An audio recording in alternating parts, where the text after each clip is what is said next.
இந்த அளவுக்கு எந்த அளவுக்கு உழைத்திருக்கு எண்ணி பார்க்கிறோம். உழைப்பே இல்லாம அப்பா சமூகத்துல அடையாளப்பட்ட ஸ்டாலின் சவால் இது பயப்பட மாட்டோம். சிந்திச்சு பாரு, எப்போது பார்த்தாலும் ஸ்டாலின் பேசுவாரு. நான் யார் தெரியுமா? முத்துவேல் கருணாநிதி மகன். யார் இல்லையா அப்படின்னு சொன்னது ஸ்டாலின் மக்களுக்கு தெரியும். அவருக்கு அடையாளப்படுத்தீங்க. ஸ்டாலின் யாரு சொன்னா அப்பா பேரு சொன்னாதான் ஸ்டாலின் தெரியுது. நாங்க அப்படி இல்ல. அதிமுக இந்த பதவி சொன்னாலே எங்களுக்கு அடையாளம் தெரியும். எங்க உழைப்பால் நாங்கள் அடையாளம் வேண்டும்.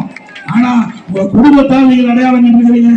ஆகவே வேண்டுமென்ற திட்டமிட்ட அவதூறு பிரச்சாரத்தை நிறுத்தி உங்களுக்கு மக்களுக்கு நேரடியாக சந்திக்க அரசியல் சந்திக்க தவறான பேச்சை நீங்கள் மீண்டும் தொடர்ந்தால் அதுக்கு தகுந்த பதிலடி நான் தொண்டனை வழங்குவோம்.